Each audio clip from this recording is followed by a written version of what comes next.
Assalamualaikum warahmatullahi wabarakatuh.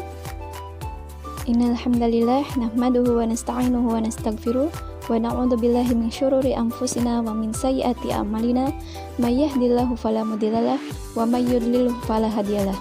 Asyhadu an la ilaha illallah wahdahu la syarikalah wa asyhadu anna Muhammadar Rasulullah. Rabbi zidni ilman warzuqni fahman bi rahmatika ya arhamar rahimin. Bismillahirrahmanirrahim. Nama saya Mila Nabila Saidah dari Prodi PAI 3D, Fakultas Tarbiyah, Institut Agama Islam Darussalam Ciamis.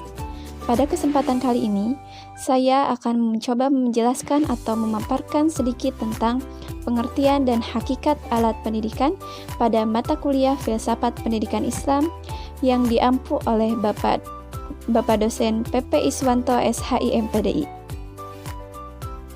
Pada materi kali ini, ada 4 sub pokok bahasan. Di antaranya yang pertama yaitu ada pengertian alat pendidikan, yang kedua ada hakikat alat pendidikan, yang ketiga ada jenis alat pendidikan, dan yang keempat ada pengaruh alat pendidikan.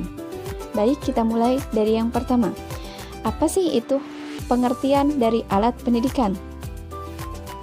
Nah, alat pendidikan secara umum merupakan segala sesuatu yang digunakan untuk mencapai tujuan pendidikan. Di sini, Dayen Indra Kusuma mengemukakan bahwa alat pendidikan adalah langkah-langkah yang diambil demi kelancaran proses pendidikan. Dengan demikian, alat pendidikan menurut Indra Kusuma yaitu berupa usaha dan juga perbuatan. Kemudian, dalam praktik pendidikan, istilah alat pendidikan sering diidentikan dengan media pendidikan, walaupun sebenarnya pengertian alat lebih luas daripada media. Nah, media pendidikan adalah alat, metode, dan juga rangka dan juga teknik yang digunakan dalam rangka meningkatkan efektivitas komunikasi dan juga interaksi yang edukatif antara guru dan juga siswa dalam proses pendidikan dan pengajaran di sekolah sendiri. Kemudian yang kedua yaitu ada hakikat alat-alat pendidikan. Nah, di sini alat-alat artinya perangkat atau media yang digunakan dalam melaksanakan sesuatu. Jika dimaksudkan dengan alat-alat pendidikan itu sendiri, berarti media yang dimanfaatkan untuk pendidikan. Nah, secara umum, alat-alat pendidikan bukan hanya perangkat bentuk benda, akan tetapi ada yang sifatnya abstrak, seperti misalnya metode pendidikan, pendekatan pendidikan, teknik dan strategi pendidikan, dan pengelolaan kelas, semua juga dapat dikategorikan sebagai alat-alat pendidikan. Nah, alat pendidikan juga dapat diartikan sebagai sesuatu yang dapat digunakan untuk mencapai tujuan pendidikan. Dengan demikian, metode pengajaran dapat dikategorikan sebagai alat pendidikan, yang di dalamnya terdapat cara dan strategi menyampaikan bahan ajar kepada anak didik. Nah, kemudian di sini ada beberapa alat pendidikan yang sangat penting dalam pendidikan. Di antaranya yang pertama ada pendidik, yang kedua ada lembaga pendidikan, yang ketiga ada anak didik, yang keempat ada sarana dan prasarana pendidikan, yang kelima yaitu perpustakaan, yang keempat ada kecakapan atau kompetensi pendidik, yang ketujuh yaitu ada metodologi pendidik, yang kedelapan ada manajemen pendidikan, kemudian yang kesembilan ada strategi pembelajaran, dan yang ke-10 ada evaluasi pendidikan dan evaluasi belajar.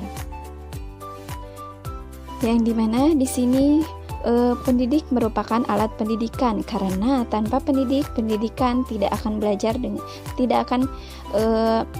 dengan baik, seperti itu. Kemudian yang kedua yaitu tadi lembaga pendidikan. Nah, lembaga pendidikan adalah tempat untuk dilaksanakannya pendidikan formal maupun informal. Yang ketiga yaitu anak didik. Nah, anak didik adalah sasaran pendidikan yang menjadi objek para pendidik sekaligus pendidik itu sendiri. Yang keempat yaitu tadi ada sarana dan prasarana pendidikan yang membantu lancarnya pelaksanaan pendidikan terutama dalam proses pembelajaran. Kemudian ada perpustakaan, yakni buku-buku yang memberikan informasi ilmu pengetahuan kepada para pendidik dan juga anak didik. Kemudian yaitu ada kecakapan atau kompetensi pendidik untuk memberikan pengajaran yang profesional dan sesuai dengan kapasitasnya. Kemudian yaitu yang ketujuh ada metodologi pendidik dan pendekatan sistem pengajaran yang digunakan, misalnya menggunakan metode ceramah, diskusi, tanya jawab, penugasan, atau pola rekreatif. Nah, kemudian yaitu ada manajemen pendidikan yang mengolah pelaksanaan pendidikan merupakan alat yang amat penting dalam pendidikan, seperti halnya pengaturan jadwal mata pelajaran, seperti itu. Kemudian penempatan pendidikan dalam mata pelajaran tertentu, pengaturan nama mengajar, pemenuhan gaji atau honor pendidik, kemudian penentuan rapat pendidik dan juga sebagainya. Kemudian yang kesembilan ada strategi pembelajaran yang sesuai dengan tujuan belajar siswa dalam lembaga pendidikan, memiliki visi dan misi serta maksud dan tujuan yang berbeda-beda. Kemudian yang terakhir yaitu evaluasi pendidikan dan juga evaluasi belajar yang ada di akhir, seperti itu. Nah, hakikat alat pendidikan di atas merupakan subsistem dari pendidikan. Oleh karena itu, alat-alat pendidikan dimulai dari tujuan pendidikan telah disepakati semua alat pendidikan harus tersedia agar memudahkan pelaksanaan semua unsur yang berkaitan dengan pencapaian tujuan yang diharapkan. Kemudian kita lanjut ke pokok bahasan yang ketiga, yaitu ada jenis alat-alat pendidikan. Nah, dalam dunia pendidikan terdapat bermacam alat pendidikan sebagai sarana untuk mencapai tujuan. Di sini Ahmad D. Marimba membagi alat pendidikan ke dalam 3 bagian. Yang pertama yaitu ada alat-alat yang memberikan perlengkapan berupa kecakapan berbuat dan pengertian hafalan. Alat-alat ini dapat pula disebut dengan alat-alat pembiasaan. Yang kedua yaitu ada alat-alat untuk memberi pengertian, membentuk sikap, minat, dan juga cara berpikir. Kemudian yang ketiga yaitu ada alat-alat yang membawa ke arah keheningan batin, kepercayaan, dan juga pengarahan diri sepenuhnya kepada yang kuasa. Nah, di samping pembagian tadi, De Marimba juga membagi alat pendidikan ke dalam 2 bagian. Yang pertama yaitu alat-alat langsung, di mana yaitu alat-alat bersifat menganjurkan sejalan dengan maksud usaha, atau juga disebut alat-alat positif. Yang kedua yaitu ada alat-alat tidak langsung, yaitu alat-alat yang bersifat pencegahan dan pembasmian hal-hal yang bertentangan dengan maksud usaha. Nah, kemudian di sini juga ada Suwarno membedakan alat-alat pendidikan dari beberapa segi. Antara lain yang pertama yaitu alat pendidikan positif dan negatif, yang kedua alat pendidikan preventif dan korektif, dan yang ketiga ada alat pendidikan yang menyenangkan dan yang tidak menyenangkan. Nah, di mana alat pendidikan positif dan negatif artinya positif jika ditunjukkan agar anak mengerjakan sesuatu yang baik. Misalnya, contoh yang baik adalah pembiasaan, perintah, pujian, dan juga ganjaran. Kemudian yang negatif jika tujuannya menjaga supaya anak didik jangan mengerjakan sesuatu yang jelek. Misalnya larangan, celaan, perintah, ancaman, dan juga hukuman.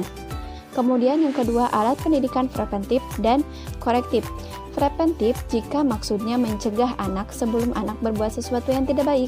Misalnya pembiasaan, perintah, pujian, dan ganjaran. Kemudian korektif jika maksudnya memperbaiki karena anak telah melanggar ketertiban atau berbuat sesuatu yang buruk, misalnya celaan, ancaman, dan juga hukuman. Kemudian yang ketiga yaitu alat pendidikan yang menyenangkan dan tidak menyenangkan. Nah, menyenangkan yaitu menimbulkan rasa senang pada anak-anak, misalnya pengajaran dan juga pujian. Tidak menyenangkan yaitu yang menimbulkan perasaan tidak senang pada anak, misalnya hukuman dan juga celaan. Nah, dalam memilih jenis alat pendidikan, manakah yang baik dan sesuai, harusnya memperhatikan 4 syarat. Yang pertama yaitu ada tujuan apakah yang hendak dicapai dengan alat itu. Kemudian yang kedua, siapa atau pendidik yang menggunakan alat itu. Kemudian yang ketiga adalah anak atau si terdidik mana yang akan dikenai alat itu. Kemudian yang keempat ada bagaimana sih menggunakan alat pendidikan itu sendiri. Nah, kemudian kita lanjut ke pokok pembahasan yang keempat, yaitu ada pengaruh alat pendidikan. Nah, Alat atau sarana pendidikan memiliki pengaruh yang sangat besar dalam mencapai tujuan pendidikan. Adapun seberapa besar pengaruh tersebut akan tergantung pada penggunaan alat pendidikan tersebut, baik itu guru yang membimbing ataupun siswa yang menjadi tokoh yang dijadikan patokan dan juga sasaran tercapainya tujuan pendidikan. Bagi siswa sendiri, dengan penggunaan alat pendidikan menjadikan proses belajarnya akan lebih mudah dan hasil yang didapatkan akan lebih optimal serta meningkat. Dan bagi pendidik memudahkan penyampaian materi serta mendidik lebih mudah. Pada dasarnya, dengan alat pendidikan, tujuan pendidikan lebih mudah dicapai dalam prosesnya serta hasil yang didapat lebih optimal. Seperti itu mungkin penjelasan dari saya. Mohon maaf kekurangan dan juga kelebihannya. Terima kasih atas segala perhatiannya. Wabillahi taufik wal hidayah. Hasbunallah wa ni'mal wakil. Wassalamualaikum warahmatullahi wabarakatuh.